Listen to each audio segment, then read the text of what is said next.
नाजरीन, ये दास्तान है शहनशाह ए बगदाद के एक निहायत ही गरीब और मुफलिस मुरीद की। अब्दुल्ला, मेरे बच्चे, घबराना नहीं, अल्लाह सब बेहतर करेगा।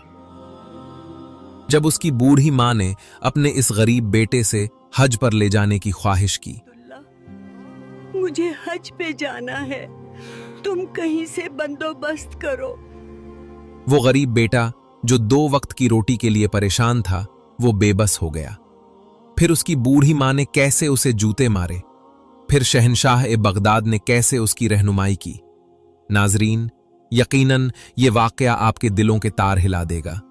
बिस्मिल्लाहिर्रहमानिर्रहीम। प्राचीन खुरासान के एक मिट्टी से बने कच्चे घर में, जहां गरीबी ने अपने साए मुस्तकिल जमा रखे थे, वहां एक नौजवान अब्दुल्लाह अपनी ज़ईफ माँ बीबी ज़हरा के साथ रहता था। अब्दुल्लाह का सारा दिन मेहनत मजदूरी में गुजरता था। वो शहर के अमीरों के लिए बोझ ढोता, लकड़ियां काटता, ताकि रात को मां की झोली में सूखी रोटी के चंद टुकड़े डाल सके। फक्र उनका मुकद्दर था, मगर उनके दिलों में ईमान की दौलत और अल्लाह का यकीन बेपनाह था। बीबी ज़हरा की आंखों में एक ख्वाब था, एक आरजू जिसकी चमक उनकी बढ़ती हुई कमजोरी के बावजूद धुंधली नहीं पड़ती थी। वो अक्सर अपने बेटे को कहती, अब्दुल्लाह बेटा, काश ये आंखें एक बार खानाए काबा को देख लेती, ये दिल सुकून पाता। अब्दुल्लाह के लिए ये आरजू सिर्फ एक ख्वाब नहीं थी, बल्कि जिंदगी का सबसे बड़ा मकसद बन चुकी थी।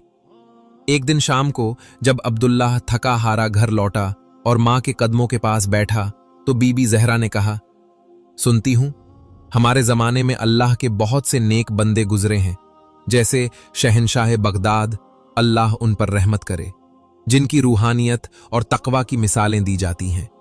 कहते हैं वो अपने मुरीदों को दुनिया की बजाय हमेशा अल्लाह के रास्ते की तरफ रुजू करने की नसीहत करते थे।